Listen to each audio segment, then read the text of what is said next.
Mega engineer పనిచేస్తున్న సుంకిసాల దగ్గర ప్రమాదం జరిగితే ఆ కంపెనీని బ్లాక్ లిస్టులో పెట్టండి డిమాండ్ చేశాం.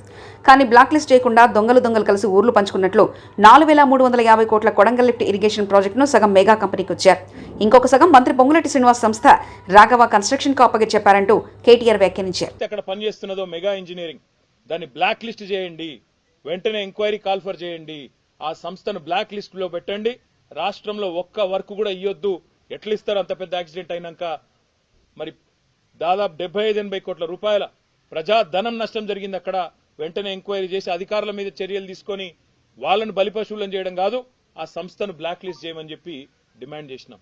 కానీ ఇలా పొద్దున వార్త చూసినా నేను, నెల రోజుల కింద కూడా నేను చెప్పా ఈ మాట, మళ్ళా కూడా చెప్తా ఉన్నా. నెల రోజుల కిందనే వార్తలు వచ్చినాయి, కొడంగల్ లిఫ్ట్ ఇరిగేషన్ కూడా మెగా ఇంజనీరింగ్కే కట్టబెడతారు, వాళ్ళకే ఇస్తారు అని.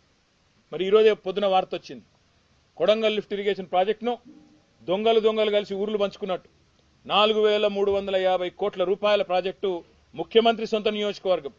ఒక సంస్థ తన తప్పిదం వల్ల 75-80 కోట్ల రూపాయల నష్టం జరిగే పని చేస్తే ఆ సంస్థను బ్లాక్ లిస్ట్ చేయాల్సింది పోయి ఈరోజు ఆ సంస్థకు తన సొంత కాన్స్టిట్యున్సీలోని పనిని సగం అప్పచెప్పిండు. ఇంకొక సగమేమో పొంగులేటి శ్రీనివాసరెడ్డి రాష్ట్రంలో మంత్రి, ఆయన సంస్థ రాఘవ కన్స్ట్రక్షన్ కు సగం. మరి ఇన్ని రోజులు రేవంత్ రెడ్డి గారు చెప్పిన మాటలు ఇదే, మెగా ఇంజనీరింగ్ గురించి, వీళ్ళ గురించి, కాంట్రాక్టర్ల గురించి చెప్పిన మాటలు, మరి అవన్నీ కూడా కల్లిబొల్లి మాటలన్న మాట ఇప్పటికన్నా ప్రజలకు అర్థమై ఉంటుందని నేను అనుకుంటా ఉన్నా. ఇన్ని రోజులు నోటికొచ్చినట్టు ఆంధ్ర కాంట్రాక్టర్లని, ఆంధ్ర వాళ్ళకి వర్కులు ఇస్తున్నాడు కేసీఆర్ అని ఇన్ని రోజులు చిల్లర మాటలు ఏదైతే మాట్లాడినావో రేవంత్ రెడ్డి, చెంపలేసుకొని క్షమాపణ చెప్పాల ప్రజలకి.